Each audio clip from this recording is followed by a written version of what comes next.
Meghalaya police लगातार सोनम रघुवंशी से पूछताछ कर रही है। राज कुशवाहा से भी पूछताछ हो रही है और एक के बाद में कई बड़े खुलासे इस पूरे मामले को लेकर हो रहे हैं। मेरे साथ में इस वक्त मयंक मौजूद हैं और मयंक आपको बताएंगे कि क्या बड़े खुलासे अभी तक पुलिस की तरफ से किए गए हैं। मयंक। देखिए, इस पूरे मामले में मेघालय पुलिस की तरफ से वहाँ के जो डीआईजी हैं डेविस एंड आर मार्क, उन्होंने जो बातें बताई हैं, जो मेघालय के एसपी हैं उन्होंने जो बातें बताई हैं, बेहद सनसनीखेज खुलासे एक के बाद एक लगातार हो रहे हैं।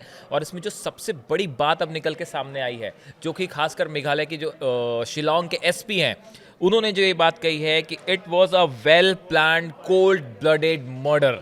इन्होंने ये बात साफ की है कि ऐसा नहीं था कि किसी आवेश में आके जो है वो राजा की हत्या कर दी गई या कोई हीटेड आर्ग्यूमेंट हुआ उसके बाद हत्या कर दी गई, ऐसा बिल्कुल नहीं था। It was well planned cold blooded murder. ये बात जो है डीआईजी जो मेघालय के हैं उन्होंने और एसपी है शिलांग के, दोनों ने बात कंफर्म की है। इसके अलावा देखिए, एक और बड़ी बात निकल के सामने आई है, जो कि वहाँ के डीआईजी कह रहे हैं कि सोनम ने ही अपने पति राजा की लाश को, डेड बॉडी को खाई में धक्का दिया था। देखिए, ये जो तीनों साथी थे इनके, एक बात जो अब सामने आई है वो ये कि पहली बात जो मेघालय पुलिस ये कह रही है कि ये कॉन्ट्रैक्ट किलर्स नहीं थे। जो तीनों लोगों ने राजा पे हत्या की, पहले ये कहा जा रहा था कि इनको सोनम ने हायर किया था, इनको पैसे दिए गए। पैसे वाली बात सही है, लेकिन ये सब के सब राज जो इसका बॉयफ्रेंड था उसी के दोस्त थे। ये ऐसा नहीं था कि कोई अननोन कॉन्ट्रैक्ट किलर्स थे, ऐसा नहीं था। ये पहले से इनके टच में थे और राज ने ही इन्हें यहाँ पे बुलवाया था। अब देखिए, जो बात निकल के सामने आई, जो आखिरी के 10-15 मिनट इस पूरे मैटर में थे वो बहुत ज़्यादा क्रूशियल थे। देखिए, ये जो बात आखिरी समय में 15 मिनट में क्या हुआ आपको बताते हैं कि सोनम और राजा दोनों उस पॉइंट की तरफ आगे बढ़ रहे थे जहां ये सोनम उसको ले जाना चाह रही थी, एक सुनसान इलाका जहां पे ये से जिस पॉइंट पे ले जाना चाह रही थी। अब सवाल ये है कि ये तीनों लोग उससे मिले कैसे। सोनम ने ये कहा, ये तीन लोग इनके आसपास ही चल रहे थे। सोनम ने ये कहा कि क्या आप लोग हमारे साथ उस पॉइंट पे चलना चाहेंगे जहां पे हम जा रहे हैं, अगर हम लोग 5 लोग हो जाएंगे तो थोड़ा सेफ भी रहेगा। तो ये ऐसे कह के ये तीनों लोग साथ में जो हमलावर थे वो जाने के लिए तैयार हो गए। राजा ये बात नहीं जानता था कि ये एक बड़ी प्लानिंग का हिस्सा है और ये पांचों लोग आगे बढ़ने लगे। कुछ देर जाने के बाद, कुछ दूर जाने के बाद सोनम ने कहा कि मैगी खानी चाहिए। राजा को मैगी खानी पसंद थी तो उन्होंने एक पॉइंट पे कहा कि मैगी खानी चाहिए। वहाँ पे वो कुछ देर के लिए रुके, उन्होंने वहाँ पे मैगी खाई। इसके बाद ये एक प्रकार से घुल मिल गए थे। राजा को अब तक बिल्कुल शक नहीं हुआ था कि उस पर हमला होने वाला है। दोनों उस सोनम, राजा और ये तीन लोग जो साथ में थे, पांचों लोग उस पॉइंट पे पहुंचते हैं। उसके बाद सोनम के इशारे पर राजा के सिर पर वार होता है, उसके गर्दन पे वार होता है, सिर पे 2 चोट के निशान आए, वो वहीं पे बेहोश हो जाता है। उसके बाद जैसा कि डीआईजी बता रहे हैं कि सोनम ने खुद अपने हाथ से, दोनों साथियों की मदद से उसकी डेड बॉडी को खाई में फेंक दिया। हम लोग को पता चला है कि वो लोग ने ये जो कॉन्ट्रैक्ट किलर्स है वो लोग ने 2 स्कूटी हायर किया था। ये मर्डर होने के बाद वो लोग ने स्कूटी में बैठे और सोनम भी वो लोग के साथ एक जगह है मौका डॉक बोल के, वहाँ तक वो लोग वापस आए थे। वहाँ से वो लोग सेपरेट हुए और अपना अलग अलग जगह वो लोग वापस चले गए। सर, ये गुवाहाटी कैसे पहुंची शिलोंग से? किस रूट के जरिए, क्या टैक्सी ली थी? वो टैक्सी वाला आइडेंटिफाई हुआ है? नहीं, देखिए, हम लोग को इनिशियली इसमें पता चला है कि शायद वो लोग ने टैक्सी में वापस गया है, तो अभी उसको हम लोग को वेरीफाई करना है। सर, जब मर्डर हो रहा था और जब मर्डर हो गया उसके बाद जो बॉडी डंप की है खाई में, उसमें किन किन लोगों का क्या क्या हाथ था?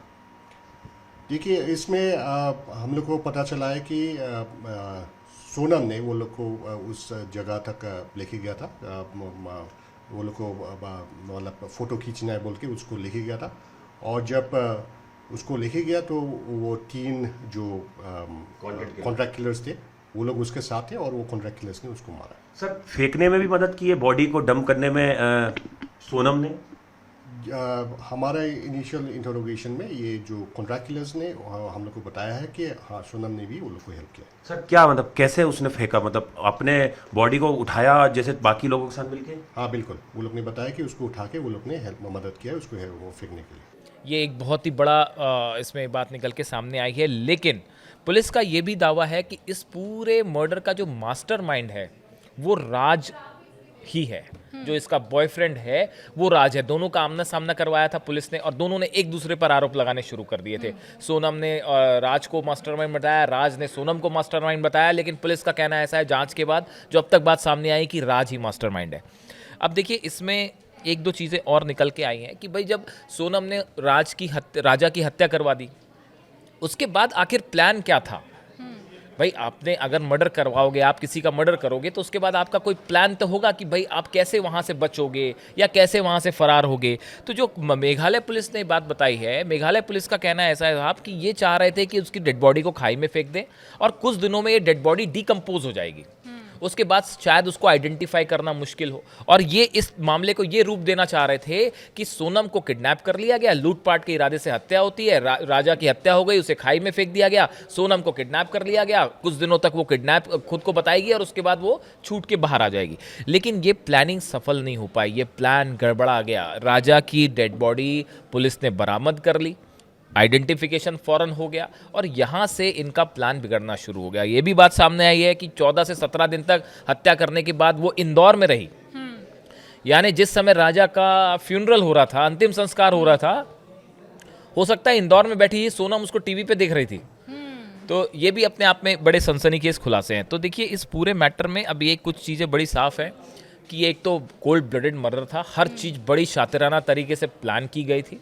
अब पुलिस इसमें ये भी कह रही है कि इसमें कुछ लोग और शामिल हो सकते हैं और उनकी एक जितेंद्र रघुवंशी जो है जिसका नाम बार बार आ रहा है, ऐसे कई लोग इसमें शामिल हो सकते हैं जिनसे पूछताछ होगी और हो सकता है कि राज और सोनम को वापस इंदौर भी ले जाया जाए ताकि वहाँ पे कुछ और लोगों से जो कॉन्टैक्ट था उसके बारे में जानकारी हासिल की जाए। लेकिन मयंक ये तो एक तरह से प्री प्लान हम इसे कह रहे हैं, लेकिन आपने यहाँ पर जिक्र किया कि जिस वक्त अंतिम संस्कार हो रहा था उस वक्त टीवी पे हो सकता है देख रहे हो।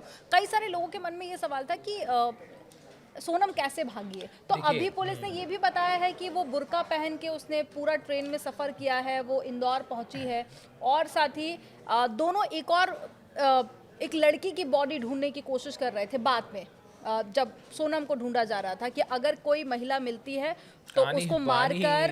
देखिए कहानी बिल्कुल फिल्मी है। हाँ। और कितना आप स्मार्ट बनने की कोशिश करें, लेकिन कहा जाता है कि कातिल कोई ना कोई सुराग छोड़ देता है और ये इतना आसान नहीं था कि किसी फिल्म देख के ये इस तरह की जो है हरकत कर रहे थे कि शायद एक और डेड बॉडी ले लें और उसका चेहरा खराब करके उसको सोनम का रूप दे दिया जाए। इस तरह का कोई शातिराना प्लान होगा, लेकिन वो एग्जीक्यूट नहीं हो पाया। देखिए ऐसी चीज़ें जब एक बार बिगड़नी शुरू होती हैं तो फिर उसके बाद वो तेज़ी से बिगड़ती ही चली जाती है। तो कुछ हद तक इनका प्लान सफल था शुरू में और वो जिस तरह से वहाँ से भागने में भी कामयाब रही, 17 दिन तक पुलिस को चकमा भी देती रही, है अपने आप में बड़ी बात थी। लेकिन अब कुल मिला के स्थिति ये है कि इस पूरे केस में एक एक चीज़ ब्लैक एंड वाइट साफ है। अब किसी को कोई किसी तरह का कोई शक व शुबा नहीं है। मेघालय पुलिस ने जो चार्जशीट तैयार की है उसमें हर चीज़ साफ हो गई है और कॉल रिकॉर्ड्स भी सामने आ गए। आपने देखा जो राज और सोनम के कॉल रिकॉर्ड्स हैं, ये अपने आप में एक बहुत बड़ा प्रूफ है। तो अब देखिए कुल मिला के इस केस में बात साफ है कि ये well planned cold blooded murder था। सोनम इसमें साजिश में पूरी तरह से शामिल थी और राज जो है वो इसका असली मास्टरमाइंड था। और जल्द ही पुलिस इनको कोर्ट में लगातार पेश भी किया जा रहा है, रिमांड भी आगे बढ़ाई जा सकती है। तो लोग कड़ी से कड़ी सजा देने की इनको मांग भी पूरे कर हर रहे हैं। शख्स इस समय जो है वो बेहद आहत है इस मामले से। पूरा इंदौर आहत है, पूरा मध्य प्रदेश आहत है, माता पिता लड़के के राजा के जो है वो बहुत आहत हैं और सबके सब मांग कर रहे हैं कि इस पूरे मामले में एकदम एक ऐसी सजा दी जाए जो एक मिसाल हो आने वाले वक्त की। लेकिन हर किसी के मन में मयंक एक सवाल ये है कि इतना सब कुछ करने से अच्छा था कि वो भाग जाती।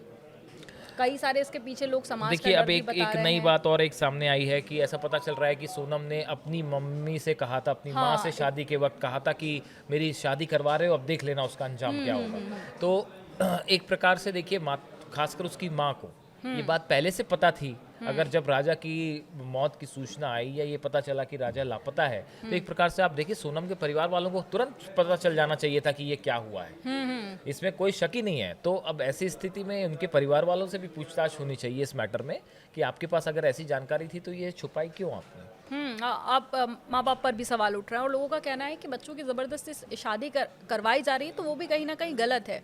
और पुलिस लगातार पूछताछ कर रही है। आगे इस पूरे मामले को लेकर क्या अपडेट आता है वो भी आपको बताएंगे, लेकिन फिलहाल अभी के लिए इतना ही।